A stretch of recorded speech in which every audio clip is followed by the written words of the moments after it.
Je n'aurais jamais imaginé qu'un simple appel téléphonique détruirait l'illusion à laquelle je m'accrochais depuis si longtemps.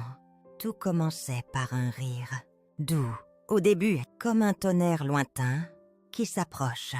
Puis sa voix, celle de mon fils, Théo, résonnait encore dans mon oreille. Bien qu'il n'ait pas voulu que je l'entende, l'appel ne s'était pas complètement déconnecté et j'avais entendu chaque mot. Elle est trop stupide pour comprendre ce qui se passe vraiment. Un instant, je me figeais dans mon salon à Loire-Vallée.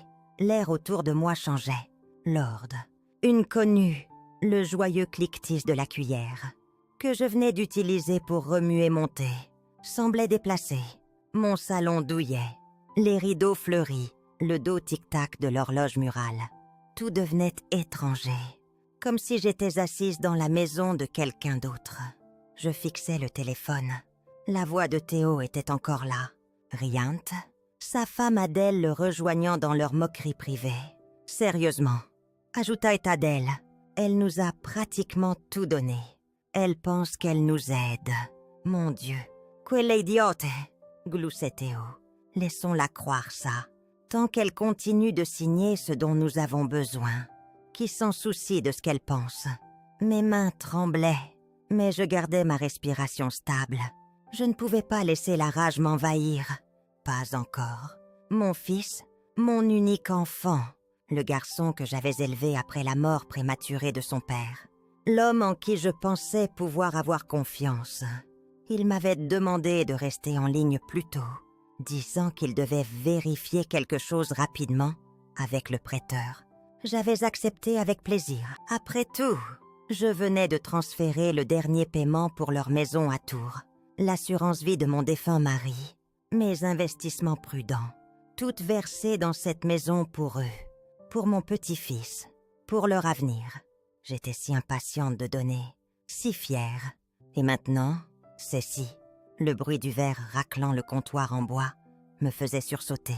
Je réalisais que ma main avait renversé ma tasse de thé. Un mince filet de thé à la camomille coulait du bord de la table sur le sol, imbibant le tapis que j'avais tissé à la main il y a des années. Ma respiration ralentissait, anormalement, comme si mon corps attendait que mon esprit rattrape la trahison. J'avais toujours fait confiance à Théo, après la mort de mon mari. Alain, il avait été mon ancre, celui qui promettait que je ne serais jamais seule, celui qui appelait tous les week-ends, apportait des courses, quand mon arthrite se réveillait, qui disait « Nous sommes une équipe maintenant. Maman, toi, moi et Adèle, la famille reste unie. » Je m'accrochais à ce réconfort, comme un enfant serre une couverture usée.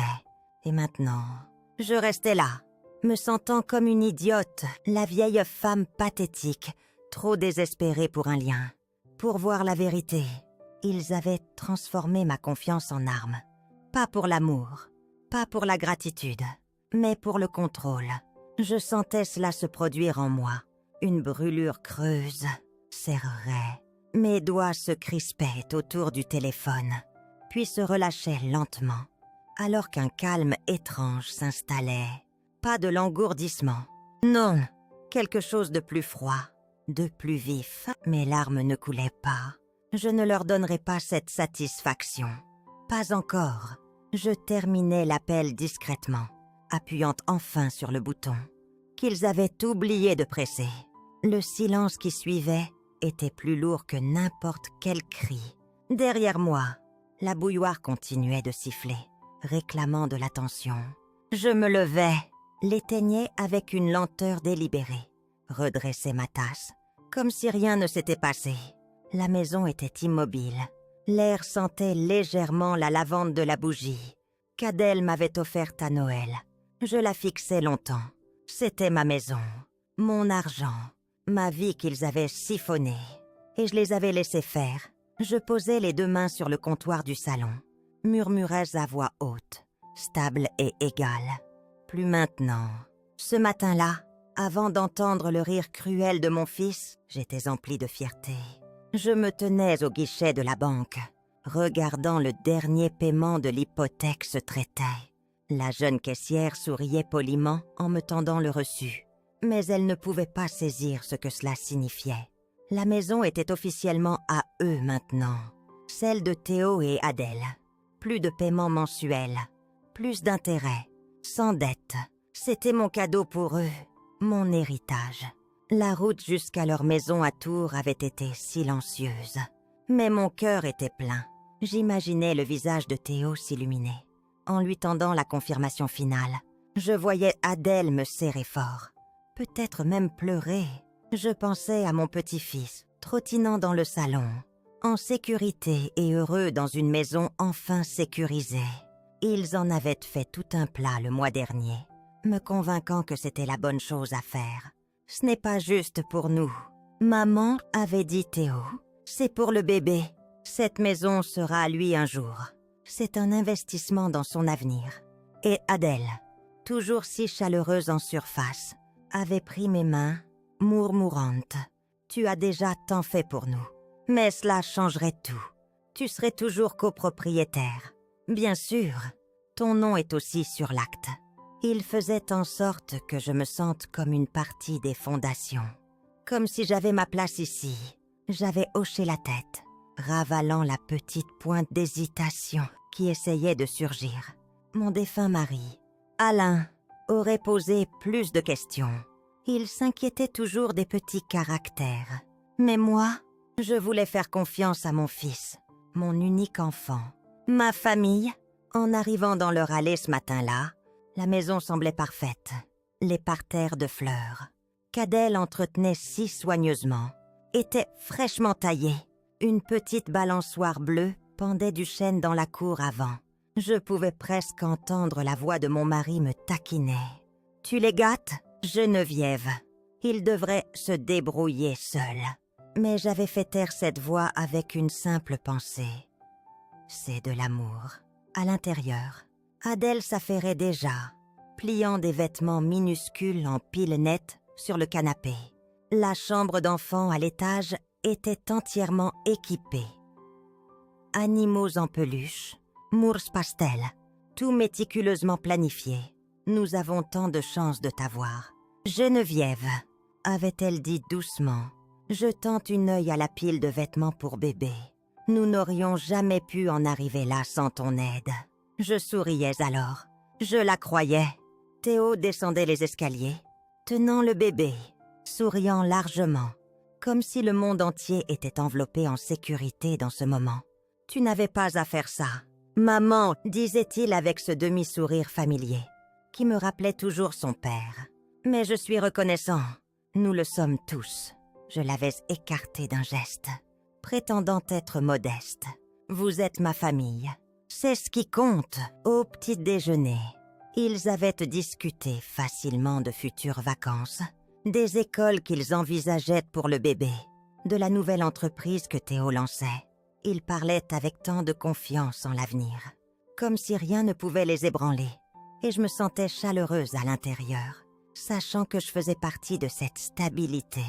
Je n'avais aucune raison de douter de quoi que ce soit. Aucune raison de suspecter que quelques heures plus tard, j'entendrais mon propre fils m'appeler stupide dans mon dos.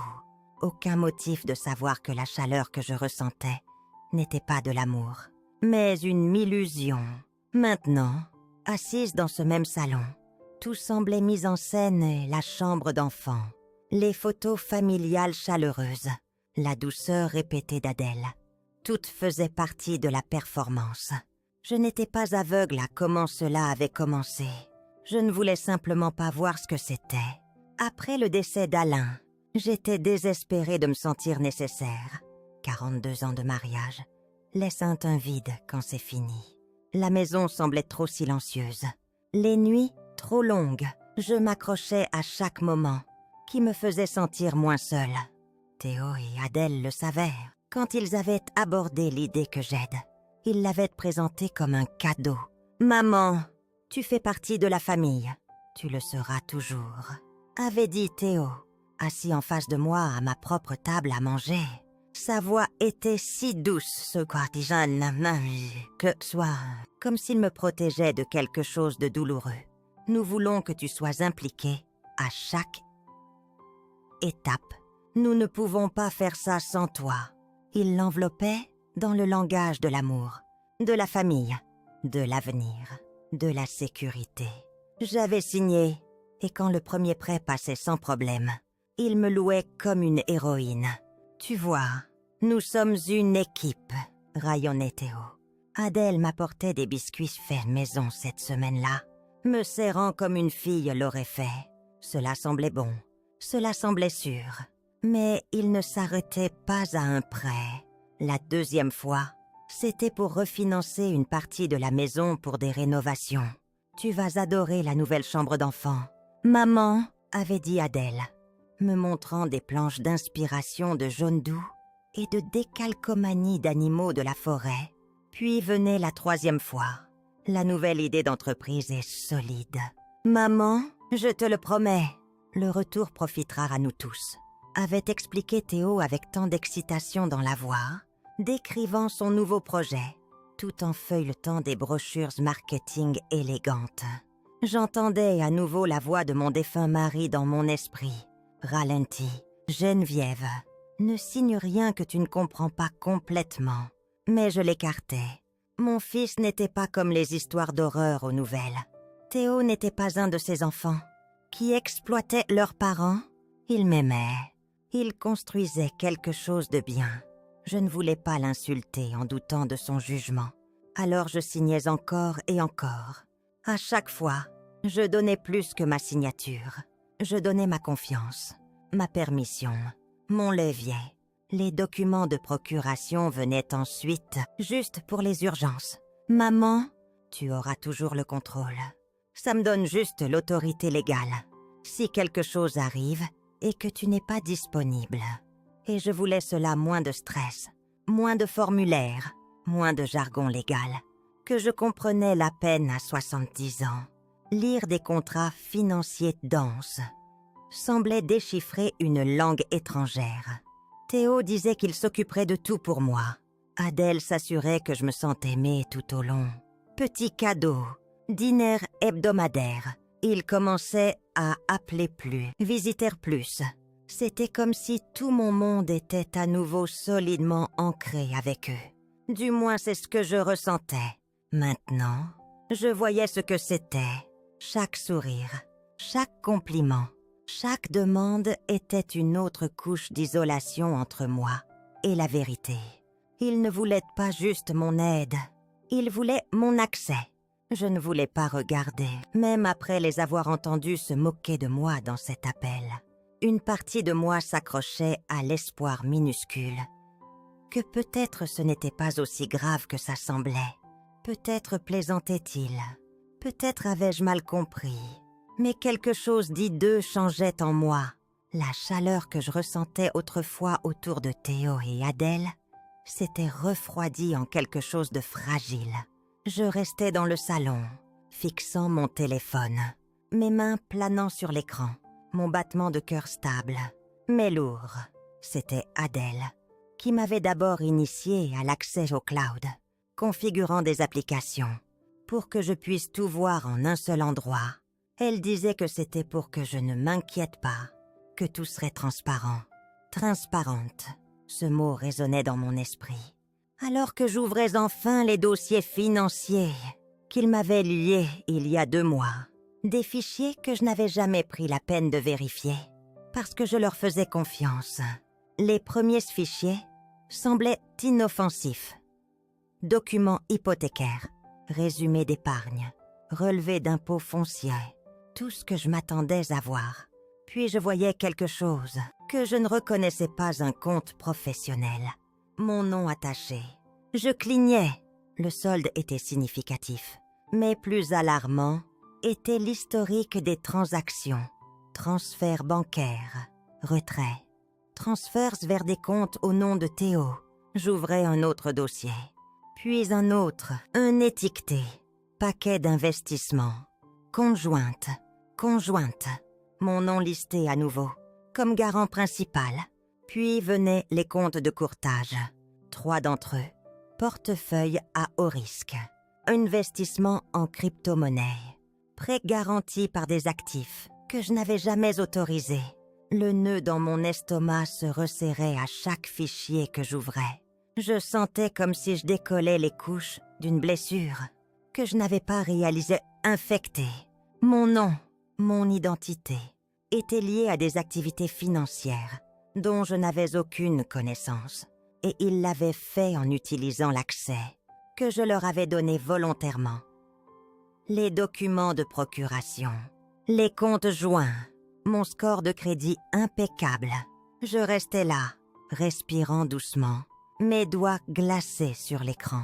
Théo n'avait pas juste emprunté de moi, il avait construit une toile de structure financière avec moi au centre, comme son bouclier silencieux, ignorante. Si quelque chose s'effondrait, si une accord tournait mal, mon nom serait le premier à être examiné. Ce n'était pas juste une trahison, c'était de l'exploitation. Je sentais le salon rétrécir autour de moi, comme si les murs se rapprochaient. La maison douillette, dont je tirais du réconfort, semblait soudain inconnue. La chaise sur laquelle j'étais assise semblait étrangère. Même les photos familiales sur le mur semblaient se moquer de moi, avec leur bonheur soigneusement organisé. Je posais la tablette lentement, l'envie de crier, d'appeler immédiatement, d'exiger des réponses. Cela brûlait dans ma poitrine. Mais je ne bougeais pas, parce que sous ce feu, quelque chose d'autre commençait à se former. Un calme étrange, froid.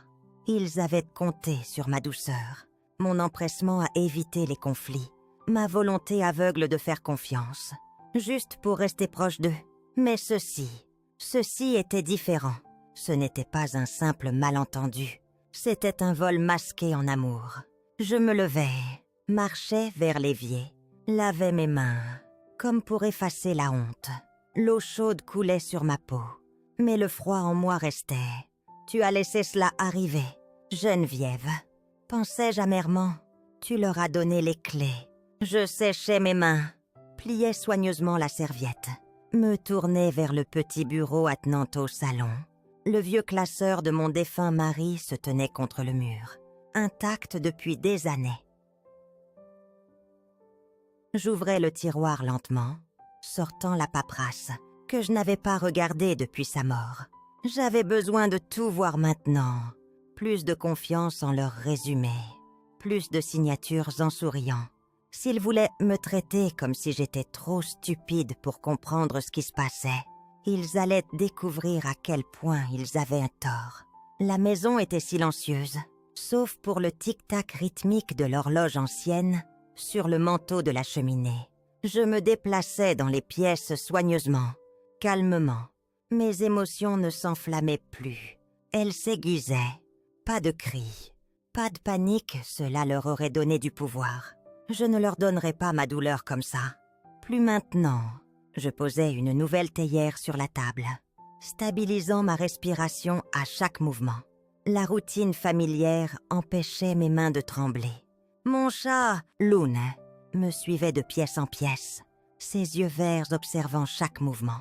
Elle savait que quelque chose avait changé les animaux. Le savent toujours. Je me connectais à nouveau au compte cloud, qu'Adèle avait si généreusement configuré pour ma commodité.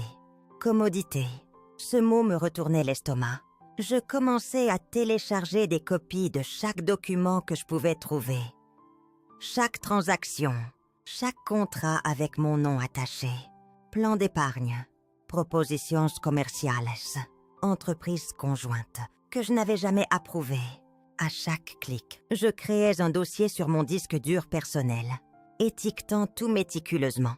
Date, numéro de compte, notes. J'imprimais aussi des copies papier. Pas parce que je ne faisais pas confiance aux versions numériques, mais parce que le papier portait un poids, que les fichiers à l'écran n'avaient jamais quelque chose de physique, d'indéniable. L'une sautait sur le bureau, s'installait à côté de la pile de papier, se roulant en boule, comme une petite sentinelle grise surveillant mon travail. Brave fil, murmurai-je, caressant sa fourrure. Nous ne faisons que commencer. Une fois les fichiers sécurisés, je sortais mon vieux carnet, celui que je n'avais pas utilisé depuis le décès d'Alain, Sa couverture en cuir était usée, mais les pages étaient vierges. Attendant, je commençais à lister ce que je savais, ce que je suspectais, ce que je devais vérifier. Compte connu. Entreprise liée au nom de Théo. Investissement sous propriété conjointe. Multiples lignes de crédit ouvertes avec mon crédit. Questions en suspens. Y avait-il des actifs supplémentaires que je n'avais pas découverts? Combien de dettes avaient été construites sous mon nom?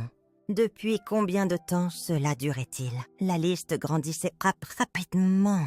Je sirotais mon thé, laissant le goût amer s'installer. Pas de miel cette fois.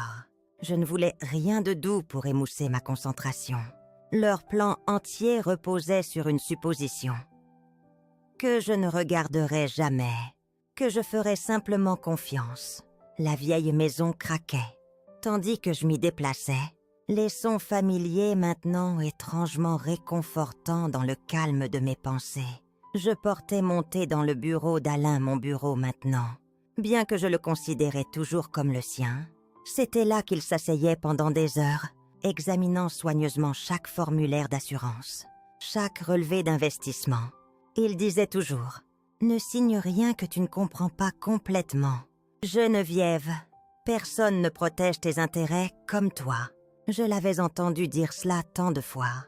Je n'avais juste jamais pensé devoir l'appliquer contre notre propre fils. Assise au bureau, j'ouvrais une boîte de fichiers poussiéreuse marquée « Alain 2005 à 27 ». À l'intérieur, des dossiers remplis de relevés bancaires, notes d'investissement, documents fiscaux, organisés comme seul Alain savait le faire. Page après page, je lisais les vieux registres. Ces notes étaient méticuleuses, chaque transaction recoupée, chaque compte équilibré. Il n'aurait jamais laissé cela arriver, pensais-je amèrement. Mais après les funérailles d'Alain, Théo était intervenu presque immédiatement. « Tu ne devrais plus t'inquiéter de toute cette paperasse. »« Maman, avait-il dit, prenant ma main, comme un fils dévoué, laisse-moi m'en occuper. C'est trop. » À l'époque, cela semblait un soulagement. Le chagrin était trop frais, et j'étais épuisée. Je ne voulais pas m'asseoir seule à ce bureau. Alors je l'avais laissé prendre le relais. C'était ma première erreur. En feuilletant les notes soigneuses d'Alain, je trouvais de vieux emails que Théo m'avait transférés il y a des années. Des mises à jour amicales pleines de réassurance. Tout est sur les rails. Maman, le prêt commercial a été approuvé. Grâce à ta co-signature, nous avons de la chance d'avoir une encre de crédit si solide. Juste quelques documents de plus pour satisfaire le prêteur. Pas de stress. C'est un monde compliqué ces jours-ci. Mais je te tiendrai informé. Ne t'inquiète pas. À l'époque, j'étais reconnaissante pour son attention. Il faisait en sorte que tout semble sous contrôle. Comme si je n'avais pas besoin de m'embêter avec les détails. Et Adèle renforçait toujours cela avec sa chaleur constante. Geneviève, nous sommes si bénis de t'avoir. Tu nous as donné tant de stabilité. Nous ne pourrions pas faire ça sans toi. Cela faisait du bien d'être nécessaire. C'est sur cela qu'il comptait. Mais en lisant ces messages maintenant, avec des yeux neufs, je voyais le schéma. Il ne m'invitait jamais dans les détails. Il rapportait seulement ce qu'il voulait que j'entende, des informations filtrées, sucrées, habillées en travail d'équipe familiale. Les documents de procuration étaient l'étape finale, juste pour les urgences. Maman, tu auras toujours le contrôle. Ça me donne juste l'autorité légale. Si quelque chose arrive et que tu n'es pas disponible. Il utilisait mon amour pour lui comme un outil. Et Adèle était toujours là pour apaiser toute hésitation. Elle jouait le rôle parfaitement, la belle fille reconnaissante, qui ne voulait que le meilleur pour tout le monde. J'avalais difficilement. Je ne pouvais même pas être en colère contre moi-même pour avoir manqué les signes. Quand vous avez passé toute votre vie à croire que quelqu'un vous aime inconditionnellement, vous ne questionnez pas facilement leurs motifs. Mais l'amour sans respect, ce n'est pas du tout de l'amour. Je sortais un carnet juridique jaune. Commençais à noter des dates, chaque prêt, chaque refinancement, chaque faveur financière que j'avais faite pour eux. Je n'allais plus jouer la veuve impuissante. S'ils voulaient le contrôle, ils allaient voir ce que ça faisait. Quand je reprenais le mien, l'une sautait à nouveau sur le bureau, se roulant en boule dans mon giron. Je grattais derrière son oreille, en regardant par la fenêtre avant, le soleil maintenant plongeant derrière les arbres. Demain, j'appellerai mon conseiller financier. Discrètement, sans bruit, je n'étais plus paniquée. J'étais éveillée, enfin éveillée. Le lendemain matin, je m'habillais comme si rien n'allait. Pantalon, chemisier simple, pull léger. Comme toujours pour mes courses hebdomadaires, les apparences comptaient. Même maintenant, surtout maintenant, le calme s'était installé en moi. Comme une seconde peau, plus de place pour la panique. Cette phase était terminée. Avant de quitter la maison, je tapotais doucement la tête de l'une. « Tiens-le fort », murmurai-je. Elle clignait lentement, comme pour dire « Je comprends ». La route vers le centre-ville de Tours était sans incident. Les rues familières. J'avais toujours fait mes opérations bancaires ici, d'abord avec Alain, puis seul après son décès. Mais cette fois, ce n'était pas une routine. Chaque pas était délibéré. Je garais à quelques pâtés de maison, marchant calmement vers le bureau de mon conseiller financier, Monsieur Paul Lefebvre. Il connaissait Alain depuis des années. Moi aussi. Nous n'étions pas proches. Mais il était toujours respectueux, professionnel, prudent le genre d'homme, qui parlait doucement, mais prêtait attention. En entrant, sa réceptionniste souriait. « Bonjour, Madame Lambert. Avez-vous un rendez-vous aujourd'hui ?»« Non, disais-je, lui rendant son sourire. Mais j'espérais que Monsieur Lefebvre aurait un moment pour une affaire privée. Juste quelques minutes. Laissez-moi vérifier. » 1 minute plus tard, elle m'accompagnait à l'arrière. Monsieur Lefebvre se levait à mon entrée. Geneviève, bien sûr. « Asseyez-vous !» La porte se fermait doucement derrière moi. Et un instant, je restais là, reprenant mon souffle. J'ai besoin d'examiner mes comptes. Commençai-je, ma voix stable, mes mains croisées proprement sur mes genoux. Tous, chaque compte conjoint, chaque autorisation, tout ce qui est lié à mon nom. Il clignait, surpris, mais professionnel. Bien sûr, quelque chose ne va pas. Je ne suis pas encore sûre. Je me penchai légèrement. C'est pourquoi j'ai besoin de votre aide. Monsieur Lefebvre hochait la tête, sentant le poids derrière mes mots. Pendant l'heure suivante, nous passions tout en revue méthodiquement, ligne par ligne. Le tableau devenait plus clair à chaque compte examiné. Document de procuration que Théo avait déposé, autorisation d'investissement qu'il avait traité, demande de prêt soumise avec ma signature en dossier. Il a un accès complet à plusieurs de vos actifs, disait doucement Monsieur Lefebvre. Certains de ces comptes comportent des risques significatifs. Geneviève, je n'étais pas conscient qu'il avait étendu si loin. Moi non plus, répondais-je calmement. Et je veux que cela s'arrête. Il se redressait, son ton devenant plus sérieux. Nous pouvons commencer les procédures de révocation. Vous devrez révoquer formellement les droits de procuration et geler les comptes conjoints pour empêcher toute activité supplémentaire. Faites-le. Êtes-vous certaine? Je croisais ses yeux carrément. Monsieur Lefebvre, je n'ai jamais été plus certaine. Il hochait la tête. Alors nous devrons impliquer un conseiller juridique pour les dépôts et vous devrez vous rendre physiquement dans vos banques pour geler certains comptes immédiatement. Déjà prévu, disais-je. Nous passions encore 30 minutes à rassembler la paperasse nécessaire, en signant les ordres de révocation initiaux. Un calme étrange m'envahissait. Ce n'était pas de la peur, c'était le pouvoir qui revenait dans mes mains. Avant de partir, je posais une dernière question. À quel point suis-je exposé légalement? Si ces investissements échouent, Monsieur Lefebvre expirait lentement, significativement. Vous êtes attaché comme garant principal sur plusieurs lignes de crédit.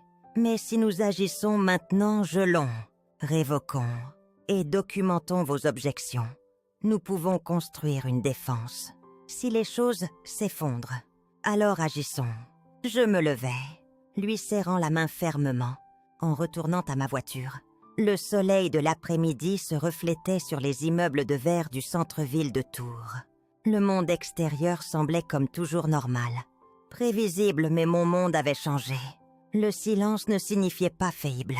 Plus maintenant, ce soir-là, alors que le ciel s'assombrissait et que la maison s'installait dans son calme habituel, mon téléphone vibrait sur le comptoir du salon. Le nom de Théo s'affichait à l'écran. Je le fixais un instant. Il ne m'appelait jamais la nuit, sauf s'il avait besoin de quelque chose.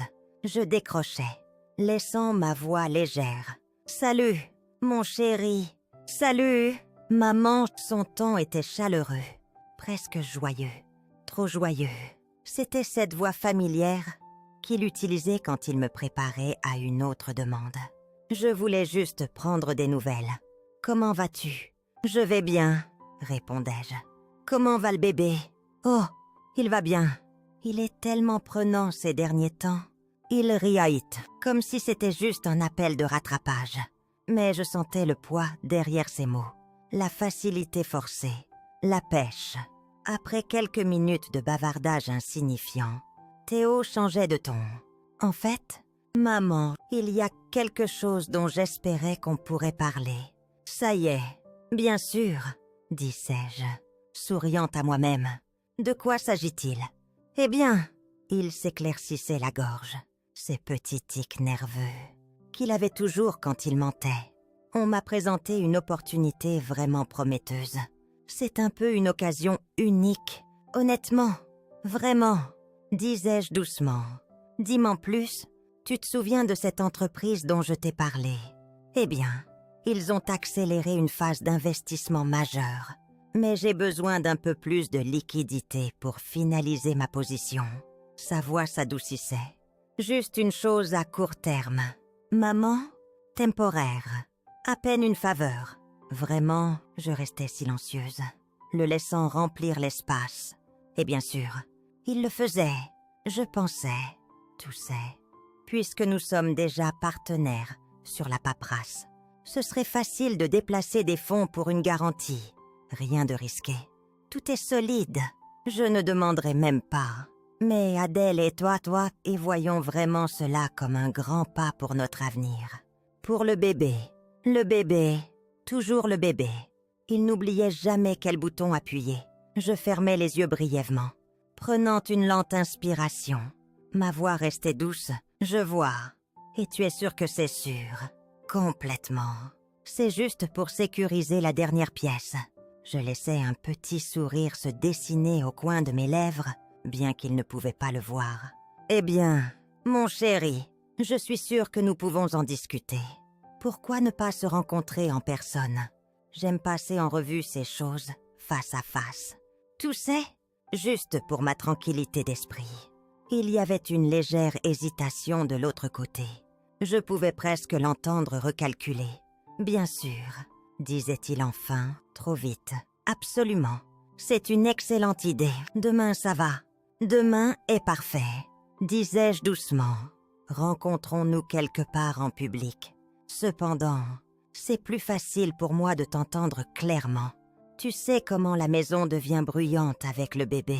Bien sûr, riait-il, nerveusement. Ce qui te convient le mieux.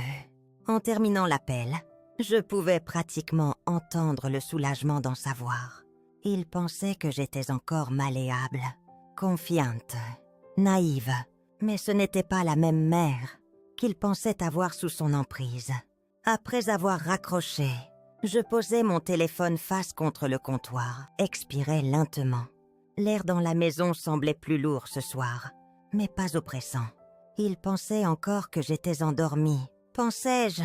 Bien. J'éteignais les lumières du salon, ne laissant que la lampe tamisée dans le coin. Les documents étaient en sécurité. Verrouillés. Demain, j'écouterai chaque mot qu'il dirait. Je le laisserai tisser sa toile. comme il le faisait toujours. Mais cette fois, je serai celle tenant les ciseaux. Le lendemain matin, j'arrivais au café 20 minutes en avance. C'était un de ces endroits qu'Adèle aimait appeler chic rustique, avec des murs en briques apparentes, un éclairage doux et des meubles soigneusement dépareillés, conçus pour sembler décontractés, mais calculés. Je choisissais une table dans un coin près de la grande fenêtre, dos au mur, vue complète sur l'entrée. Contrôle.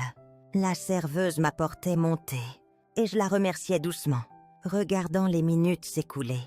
Théo arrivait à l'heure, une discipline rare qu'il réservait au moment où il avait besoin de quelque chose. Il me repérait immédiatement, marchait vers moi, souriante, comme si c'était juste une discussion chaleureuse entre mère et fils. « Maman » salua-t-il, se penchant pour embrasser ma joue. « Tu as l'air en forme. » Je souriais. « Merci, mon chéri. Tu es élégant aussi. » Nous nous asseyions. Il commandait son café habituel. Un bavardage léger. Amical suivait. Il était doué pour cette partie. L'échauffement, gardant l'énergie légère pendant qu'il préparait son discours. Mais mon esprit était ailleurs. Le petit appareil d'enregistrement niché dans mon sac à main roulait déjà. J'avais pratiqué son positionnement avant son arrivée. Il était parfaitement orienté. Le doux bourdonnement du café fournissait un bruit de fond. Mais l'appareil capterait chaque mot. Après quelques minutes de mise à jour insignifiante sur le bébé, l'entreprise et la météo. La voix de Théo s'adoucissait, ses mains croisées sur la table. C'était parti. « Maman, j'apprécie vraiment que tu me rencontres comme ça. » Commençait-il, adoptant son ton sincère. « Tu as toujours été si supportive envers moi, envers nous. Je sais que tu veux ce qu'il y a de mieux pour notre famille. » Je hochais doucement la tête, lui laissant de l'espace pour continuer. « Cette opportunité, poursuivait-il, se penchant légèrement, elle est solide comme le roc. Nous avons fait toute la diligence nécessaire. Les retours sont presque garantis. Mais pour la verrouiller, je dois bouger vite. Combien as-tu besoin ? Demandai-je doucement. Il baissait les yeux, comme si c'était répété. Ce n'est pas une somme énorme, 200 000 €. Mais c'est à court terme, complètement couvert par les actifs, que nous avons construit des actifs, que tu as construits, utilisant mon nom. Il souriait à nouveau, ne sentant aucune résistance. Avec les comptes conjoints et la structure de procuration, c'est assez fluide. Honnêtement, la paperasse est déjà préparée. Il ne manque que ta signature rapide. Je prenais une lente gorgée de thé, gardant mes yeux aimables. Tu as déjà préparé la paperasse. Ouais, disait-il vite. Tu sais comment sont ces choses. Mieux vaut l'avoir prêt au cas où tu approuves. Ça gagne du temps. Je laissais une petite pause s'installer. Et Adèle est d'accord avec ça aussi, bien sûr. Nous le sommes tous les deux. Voilà. Le renforcement tacite, nous sommes unis. Ne nous divise pas. Je souriais, penchant légèrement la tête. Vous avez vraiment construit tout un système. Théoriette. Eh bien, tu m'as appris à être minutieux. Comme papa disait. Planifie à l'avance. Non, ne t'avise pas d'amener ton père là-dedans. Extérieurement, je riais doucement, couvrant mon amertume avec une grâce répétée, tandis qu'il se lançait dans plus de détails projetés, délais, gestion des risques, je le laissais parler, chaque mot creusant un peu plus sa propre tombe, chaque mensonge préservé, capturé, horodate. Quand il s'arrêtait enfin, je posais doucement ma main sur la sienne. « Mon chéri, j'apprécie que tu penses à moi pour ça. Vraiment. Mais donne-moi un jour ou deux pour tout examiner. Tu me connais. J'aime être minutieuse aussi. » Le visage de Théo tressautait une fraction de seconde. Un éclair de surprise, que je n'accepte pas tout de suite comme d'habitude. Mais il souriait. « Bien sûr. Maman, absolument. Prends ton temps. » Je serrai sa main doucement avant de retirer la mienne. C'est une grande décision. Nous voulons le faire correctement. » Il hochait la tête, satisfait, pensant qu'il m'avait encore. Mais il n'avait pas. Quand nous nous levions pour partir, je l'enlaçais. Il ne remarquait pas à quel point je tenais mon sac fermement. L'enregistreur tournant encore à l'intérieur. « Merci, Théo, » pensais-je en sortant. « Tu viens de me donner exactement ce dont j'avais besoin. » L'après-midi suivant, le dernier éclat d'hésitation en moi était parti. Je n'avais plus peur ni de Théo, ni d'Adèle, ni de perdre leur affection. Car maintenant je comprenais qu'il n'y avait pas d'affection à perdre. Au bureau de mon avocate en centre-ville de Tours, je m'asseyais en face de maître Sophie Renaud, une femme vive, sans détour, dans la fin de la cinquantaine, fortement recommandée par mon conseiller financier. Elle me rappelait un peu moi-même, silencieuse, mais faite d'acier sous la surface. « Racontez-moi tout, Madame Lambert, » disait-elle, ouvrant son carnet juridique jaune. Ne laissez rien de côté. Et je ne le faisais pas. Pendant près d'1 heure, je détaillais tout, les prêts, les co-signatures, les entreprises, les formulaires de procuration, les comptes secrets que j'avais trouvés. Et enfin, la conversation enregistrée au café, qu'elle écoutait avec des sourcils se resserrant. À mesure que les mensonges s'accumulaient, quand j'avais fini, elle s'adossait à sa chaise, tapotant pensivement le bout de son stylo contre le bureau. « Ils ont laissé une longue piste papier, » disait-elle doucement, plus qu'assez pour rendre cela très actionnable. « Vais-je tout perdre ?» demandai-je calmement. « Pas si nous agissons maintenant. Votre position est loin. » On doit être désespéré. Légalement, vous avez plusieurs options puissantes. Elle expliquait chaque étape lentement, soigneusement, observant mon visage, pour s'assurer que j'absorbais tout. La procuration serait formellement révoquée et notariée immédiatement. Des notifications légales seraient envoyées à toutes les institutions financières concernées. Les comptes conjoints seraient gelés en attendant un examen complet. Une lettre formelle documentant l'abus financier d'une personne vulnérable serait rédigée. Au cas où une protection légale supplémentaire serait nécessaire, vous pourriez faire face à des réactions, ajouta-t-elle. Manipulation émotionnelle, culpabilisation, menaces de ruiner la famille. Vous devez être préparé à cela. Je croisais son regard. J'ai été préparée à cela toute ma vie sans le savoir. Elle souriait légèrement, une lueur de respect derrière ses lunettes. Bien, alors commençons. Quand je rentrais chez moi, le premier lot de notifications légales avait déjà été déposé électroniquement. Maître Renaud m'assurait qu'elle suivrait chacun personnellement. Je m'asseyais à mon bureau ce soir-là, ouvrant le petit coffre-fort ignifuge, où je gardais mes fichiers les plus personnels, le testament d'Alain, mes documents de pension, les polices d'assurance, et maintenant la nouvelle addition mes plans successoraux mis à jour. Je sortais mon vieux testament. Le nom de Théo était inscrit sur chaque ligne de bénéficiaire, chaque éventualité. Mon cœur se serrait dans le fixant. Je pensais le protéger en lui donnant tout. Je pensais faciliter les choses pour lui un jour. Mais tout ce que j'avais fait était de lui donner la permission de me dépouiller du contrôle. Pendant que je respirais encore, plus maintenant, je prenais le stylo noir dans le tiroir du bureau, barrant lentement, calmement son nom. Quand j'avais fini, je remettais le vieux testament dans le coffre, mais pas avant de l'étiqueter. Remplacé pour enregistrement uniquement, le nouveau brouillon serait formalisé la semaine prochaine. Mais symboliquement, c'était le moment où je n'existais plus pour leur bénéfice. Cette maison, cette vie, ce nom, tout ce que j'avais construit m'appartenait à nouveau. Et un jour, quand je serais partie, cela passerait à quelqu'un qui respectait ce que signifiait vraiment aimer sans prendre. L'amour sans respect n'est pas de l'amour, c'est du vol. Je jetais un œil vers la fenêtre avant. La lumière du porche brillait doucement contre le ciel du soir, la même lumière que je laissais autrefois allumée en attendant la visite de Théo. Maintenant, c'était simplement de la lumière, rien de plus. Plus attaché à l'espoir. Juste une lumière claire, stable. Le lendemain matin, je bougeais avant que le soleil ne franchisse l'horizon. J'avais toujours été une lève-tôt. Alain plaisantait souvent que j'étais à moitié oiseau, à moitié machine debout avant les merles, entièrement habillée, avant que la plupart des gens ne bougent. Mais aujourd'hui, le lève-tôt n'était pas une habitude. C'était une stratégie. J'appelais d'abord le bureau de service hypothécaire.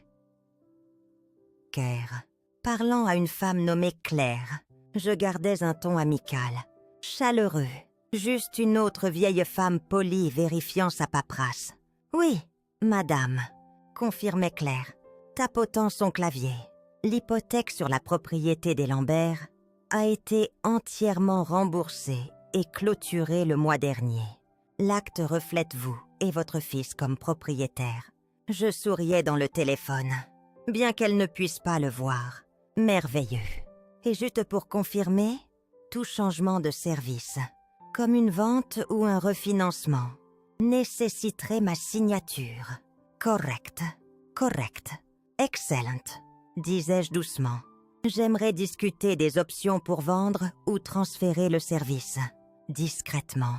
Bien sûr, pour des raisons de planification successorale. Claire hésitait un instant, mais restait professionnelle. Cela peut certainement être arrangé. Nous aurons besoin de quelques documents officiels soumis, mais je peux signaler votre dossier aujourd'hui et vous connecter avec un de nos cadres supérieurs. Merci, ma chère. J'apprécie cela. Je raccrochais, expirais lentement. C'était une pièce en place. Ils pensaient que rembourser l'hypothèque avait sécurisé la maison pour eux pour toujours. Mais la propriété était encore sous mon nom pleinement. Légalement, indéniablement liée à moi. Ils ne s'attendaient pas à ce que je revisite ce fait. Et maintenant, je mettais en branle un changement qu'ils ne verraient pas venir. Cet après-midi-là, je me rendais à la banque en personne, pas d'appel, pas d'email. Je voulais que tout soit traité en face à face. Moins traçable pour leurs yeux indiscrets, je rencontrais en privé le directeur de l'agence, un jeune homme nommé Antoine, qui heureusement me traitait avec un respect patient, plutôt qu'une condescendance paternaliste. J'aimerais fermer les lignes de crédit conjointes, disais-je, glissant ma carte d'identité sur le bureau. Je l'ai tout immédiatement. Aucun frais supplémentaire autorisé, aucune notification envoyée aux autres parties. Tant que les fermetures ne sont pas complètement traitées. Antoine haussait un sourcil, mais hochait la tête. C'est absolument votre droit en tant que titulaire principal du compte. Anticipez-vous des problèmes, Madame Lambert? Peut-être, répondais-je calmement. C'est pourquoi je veux que tout soit étanche. Avant que quiconque ne sache que c'est fait. Il hochait la tête, baissant la voix. Nous pouvons faire en sorte que cela arrive. Pièce par pièce, le puzzle changeait. Quand je rentrais chez moi ce soir-là, la cascade d'actions discrètes était pleinement en cours. La préparation de la vente hypothécaire, les lignes de crédit gelées, les révocations légales en cours de traitement par le bureau de Maître Renaud, les documents successoraux mis à jour programmés pour la signature finale. Théo et Adèle flottaient encore, béatement inconscients, au-dessus de l'eau, pensant que la glace sous leurs pieds était solide. Mais les fissures s'étaient déjà propagées. Cette nuit-là, je m'asseyais à ma table de cuisine avec ma deuxième tasse de thé. Mon carnet ouvert devant moi, je mettais à jour ma liste avec une satisfaction discrète. Hypothèque signalée pour transfert coche. Ligne de crédit conjointe gelée coche. Procuration révoquée coche. Restructuration successorale en cours coche. Ce n'était pas de la vengeance, c'était de la récupération. Le contrôle revenant à son propriétaire légitime. En m'adossant à ma chaise, l'une sautait à nouveau sur la table, se roulant en une petite boule grise à côté de mon carnet. Sa respiration stable correspondait à la mienne. Cette maison ne semblait plus un piège. Elle semblait un sol solide, À nouveau, à moi, qu'il profite de ces dernières semaines à prétendre que tout est normal.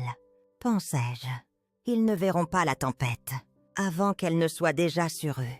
Je tendais la main, grattais doucement derrière l'oreille de l'une. Presque fini.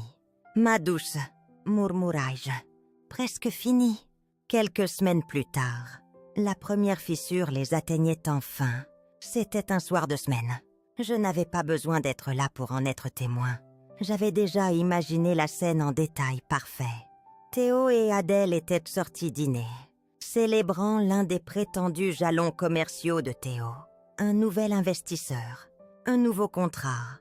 Quelle que soit l'histoire qu'il racontait ces jours-ci, il commandait du vin, des plats coûteux. Adèle probablement souriant à travers la table, imaginant jusqu'où ils étaient arrivés. Puis, lorsque le serveur revenait avec leurs notes, la première carte était refusée. Théo riait probablement, l'écartant d'un geste. Repassez là. Voulez-vous? Peut-être un problème bancaire. La deuxième carte était refusée aussi. La panique n'arrive pas toujours avec des cris. Parfois, elle arrive en silence. Mâchoire serrée, nux raide. Questions tacites passant entre les conjoints. La glace sous leurs pieds avait enfin bougé. Ce même soir, un épais paquet de documents arrivait dans la boîte aux lettres de Théo. Une notification formelle de la société de services hypothécaires. Transfert de services initié en raison de nouvelles conditions de propriété et de restructuration. Une réévaluation financière immédiate est requise. Les soldes actuels peuvent être soumis à des clauses de remboursement accélérées. En attendant l'examen de l'acte, une manière polie de dire que leur filet de sécurité venait de disparaître. Leur maison, qu'ils croyaient intouchable après mon généreux cadeau, était maintenant vulnérable, non pas à cause d'un accident, non pas à cause des fluctuations du marché, parce que j'avais choisi de tirer le levier, qu'ils ne pensaient jamais que j'atteindrais. Le lendemain matin, mon téléphone sonnait, le nom de Théo s'affichait à l'écran à nouveau. Je le laissais aller sur la messagerie vocale. Je n'avais aucun intérêt à entendre ses explications frénétiques. Son innocence répétée. Je n'avais pas besoin d'entendre la panique à peine voilée d'Adèle en arrière-plan. Au lieu de cela, je m'asseyais dans mon salon, thé en main, papier organisé proprement devant moi, tandis que mon avocate, Maître Renaud, appelait avec une mise à jour. Tout a été traité. Madame Lambert, les nouvelles structures de l'acte sont officiellement déposées. Les avis de révocation ont été reçus. Toutes les autorisations de crédit conjointes ont été formellement fermées. Merci, Sophie. Vous vous êtes bien positionnée, continuait-elle. S'ils tentent une rétorsion légale, ils n'auront aucun véritable statut. Vous avez laissé un registre propre d'abus financiers documentés et de manipulation. Le fardeau leur incombera entièrement. Je souriais faiblement. Qu'ils essayent. L'ancienne version de moi, celle désespérée d'éviter les conflits, impatiente de préserver l'harmonie familiale à tout prix, aurait été terrifiée de ce qui suivrait. Mais pas maintenant, car maintenant, je comprenais quelque chose que j'aurais dû réaliser il y a des années. La famille n'est pas définie par ceux qui partagent votre sang. Elle est définie par ceux qui respectent votre dignité. Théo et Edle ne m'avaient jamais respecté. Ils respectaient mon argent, mon accès, mon silence, et je venais de leur retirer tout cela. La maison était silencieuse ce soir-là, mais je ne me sentais plus seule. Je me tenais à la fenêtre avant, regardant le ciel s'assombrir. Une légère brise agitait les arbres dans la cour. Avant, les mêmes arbres que Théo escalada est enfant, les mêmes arbres que j'avais plantés avec Alain quand nous avions acheté cette maison il y a des décennies. C'était ma maison, mon histoire, mes choix. Aucune tromperie ne pouvait plus changer cela. L'une se frottait contre ma jambe, sa queue s'élevant. Je me penchai pour la prendre, la tenant contre ma poitrine, tandis que nous nous tenions ensemble près de la fenêtre. Le monde extérieur restait calme, inconsciente, mais à l'intérieur de ces murs, tout avait changé, et il ne le savait pas encore pleinement. Bientôt, pensais-je, bientôt, ils comprendront exactement ce qu'ils ont perdu. Le coup à ma porte était dur et rapide, 3 coups secs, qui faisaient trembler la poignée en laiton, comme des poings essayant de percer la civilité. Je m'y attendais. Je marchais vers la porte calmement, m'arrêtant seulement pour vérifier que le petit enregistreur vocal niché derrière le vase de la console tournait déjà. Puis je l'ouvrais. Théo se tenait là, mâchoire serrée, yeux fous de frustration, ses épaules carrées, comme un homme habitué à entrer dans les pièces et obtenir ce qu'il voulait. Adèle restait derrière lui sur le porche, bras croisés, lèvres pincées. Elle ne parlait pas. Elle était là seulement comme renfort. « Maman !» Sa voix était tendue, presque tremblante. « Il faut qu'on parle. » Je m'écartais, les invitant d'un geste de douceur répété. « Bien sûr, mon chéri, entrez. » Ils entraient dans la salle à manger de ma maison en Loire-Valais, où maître Sophie Renaud était déjà assise. Calme, composée, sa mallette à côté d'elle, comme une encre. Théo se figeait dans la voyant. « Qui est-ce ?»« C'est mon avocate », répondais-je uniformément. « Sophie Renaud.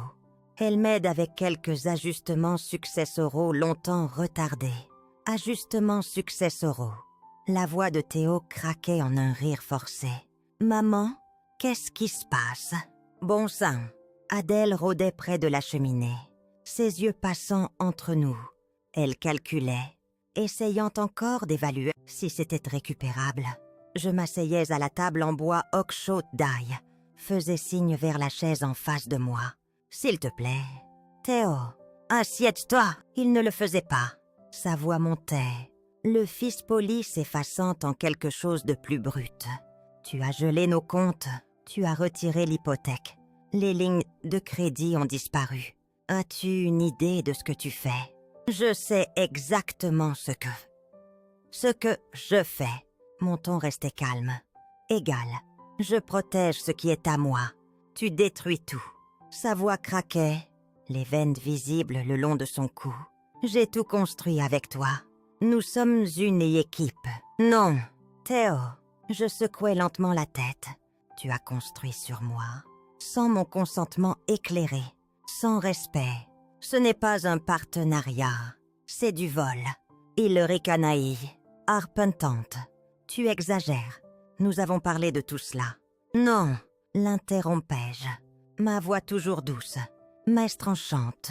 Tu as parlé, tu as présenté, tu as manipulé. J'ai hoché la tête parce que je te faisais confiance. Et tu as utilisé cette confiance comme une arme. Adèle parlait enfin, sa voix fine et vive. Nous essayons de construire un avenir pour ton petit-fils, pour la famille. N'est-ce pas ce que tu as toujours voulu ? Pendant des années, je le pensais, disais-je, tournant mon regard vers elle. Mais je comprends enfin que vous ne m'avez jamais vue comme une famille. Vous m'avez vue comme une ressource. Théo frappait ses mains contre le dossier de la chaise, mais ne s'asseyait pas. Tu ruines tout. Maman, tout sabote ta propre famille. Je redressais ma posture, affrontant sa fureur avec une résolution stable.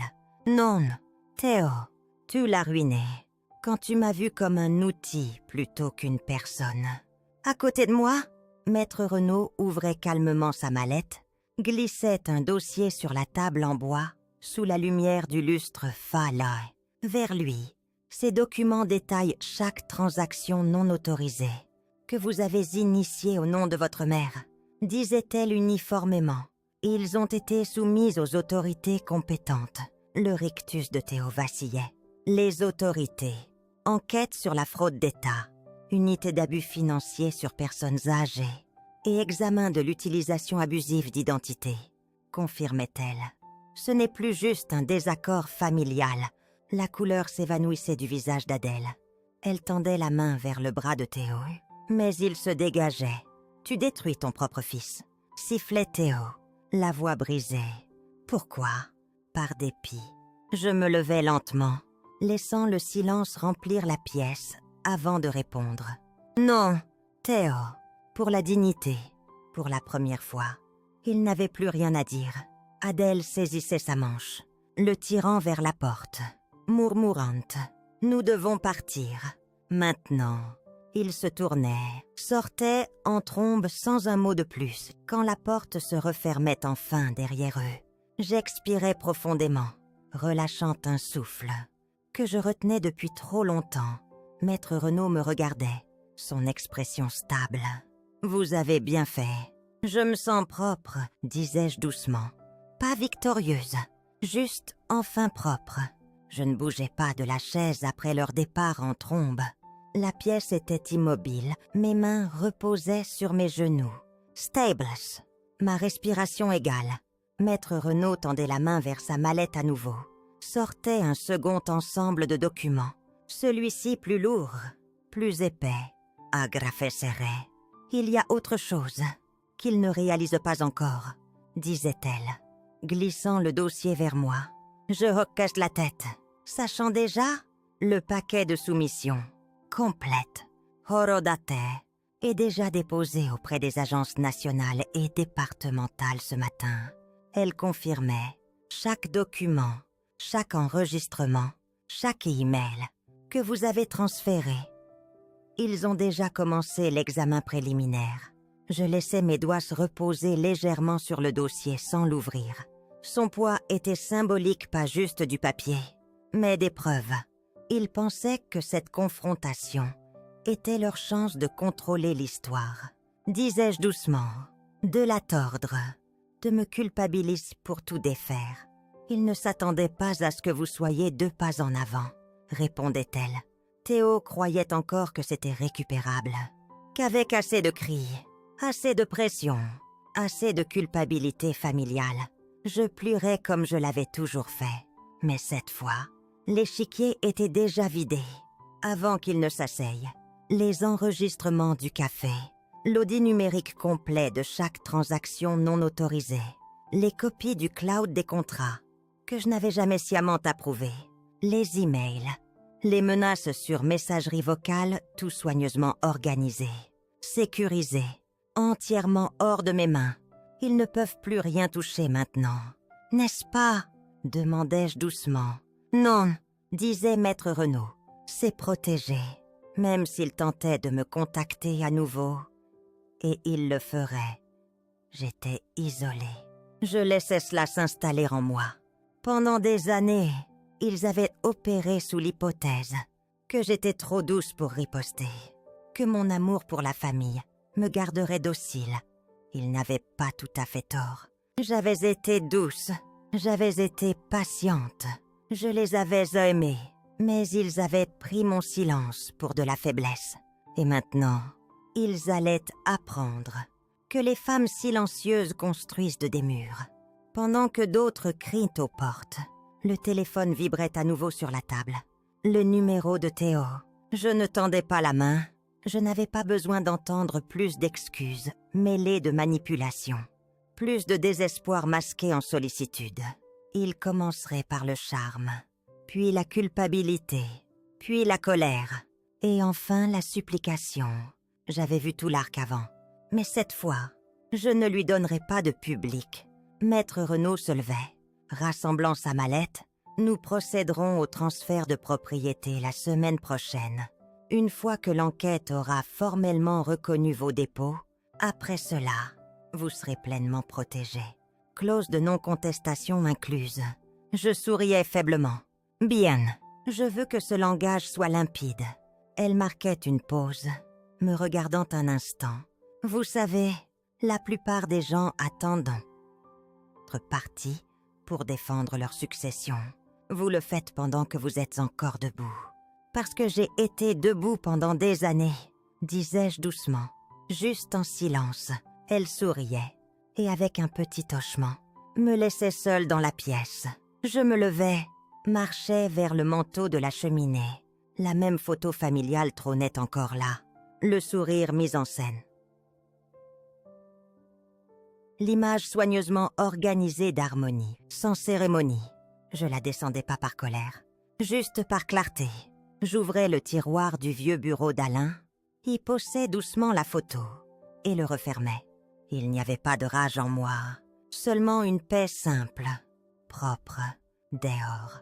Le vin faisait teinter doucement la balançoire du porche contre ses chaînes. L'une sautait sur l'accoudoir à côté de moi. Je tendais la main, passant mes doigts le long de son dos. Je t'avais dit qu'il riposterait, murmurai-je. Maintenant, il voit enfin les conséquences. La maison semblait chaude. Ancrée, pas creuse comme au début du chagrin. Ce n'était pas un triomphe, c'était une restauration. Le premier appel des forces de l'ordre venait juste 2 jours plus tard. Il ne venait pas à moi. Il allait directement à Théo. Je le savais, car Adèle me laissait un message vocal cet après-midi-là. Sa voix serrée d'une panique à peine contenue. « Geneviève, s'il te plaît, appelle-nous. L'enquêteur d'État vient de contacter Théo. Ils disent des choses que nous ne comprenons même pas. Sur la fraude, l'abus financier. C'est allé bien trop loin. Tu dois réparer cela, s'il te plaît. Nous pouvons régler ça en famille. Régler ça. » Le désespoir émergeait enfin. L'image de contrôle qu'ils avaient cultivée pendant des années s'effondrait plus vite qu'ils ne pouvaient colmater les fissures. J'écoutais le message une fois, puis le sauvegardais calmement dans le même dossier sécurisé, où vivaient toutes les autres preuves. Audio de justification numéro 23. Le soir, les faits d'entraînement commençaient. Les partenaires commerciaux de Théo se retiraient de ses entreprises. Dès que l'enquête devenait publique, ses comptes étaient gelés. Le nom d'Adèle émergeait dans la piste d'audit, déclenchant une deuxième vague d'enquête sur ses dépôts conjoints. Adèle craquait d'abord. Elle n'était pas faite pour le chaos. Elle prospérait dans la manipulation, seulement tant que l'illusion de contrôle restait intacte. Mais une fois l'exposition publique arrivée, elle s'effondrait rapidement. Les témoins commençaient à parler.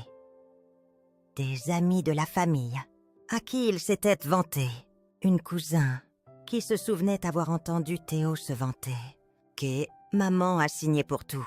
Elle est pratiquement mon investisseur silencieux. La toile qu'ils avaient construite n'était pas juste frauduleuse. C'était une arrogance documentée. Ce soir-là, assise près de la cheminée, sirotante mon thé, mon téléphone vibrait à nouveau. Un texte de Théo cette fois. « S'il te plaît, j'ai merdé. Ne laisse pas ça tout ruiner. Je ne voulais pas que ça aille si loin. S'il te plaît. Maman, appelle-moi. » Je fixais l'écran, le lissant 2 fois. Le changement était complet. Le fils confiant, qui riait autrefois dans mon dos, se tenait maintenant au bord de tout ce qu'il avait construit, le regardant s'effondrer. Mais je ne répondais pas. Certains messages ne méritent que le silence.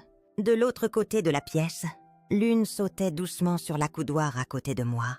Je tendais la main, passant mes doigts le long de son dos. « Je t'avais dit qu'il riposterait, murmurai-je. Maintenant, il voit enfin les conséquences. » La maison semblait chaude, ancrée, pas creuse comme au début du chagrin. Ce n'était pas un triomphe, c'était une restauration. Le lendemain matin, Maître Renaud appelait avec son efficacité habituelle. « L'enquêteur d'État confirme l'acceptation complète de vos dépôts », rapportait-elle. « Il recommande des accusations pour manipulation frauduleuse d'actifs et abus financiers sur personnes âgées. Votre succession est officiellement scellée sous la nouvelle structure de trust ce matin. » Je fermais les yeux brièvement, laissant les mots s'installer. « Bien, aucun futur litige ne sera légalement valide, » ajoutait-elle. « Et s'il tentait des défis émotionnels ou de tutelle à l'avenir, vos dépôts préventifs les disqualifient déjà de manière permanente. Qu'ils crient dans le vent s'ils veulent, » disais-je doucement. « Les papiers répondront pour moi. » La famille d'Adèle publiait des déclarations par leur avocat cet après-midi-là, se distançant publiquement de Théo. qualifiant son comportement d'« inattendu et profondément décevant ». Bien sûr qu'il le faisait. L'autopréservation passe toujours en premier. La dignité discrète que je portais maintenant n'était pas enracinée dans la vengeance. C'était quelque chose de plus propre. Des limites. Pour la première fois depuis la mort d'Alain, j'avais repris ma vie, ma maison, mon héritage, et personne ne pourrait plus me le prendre.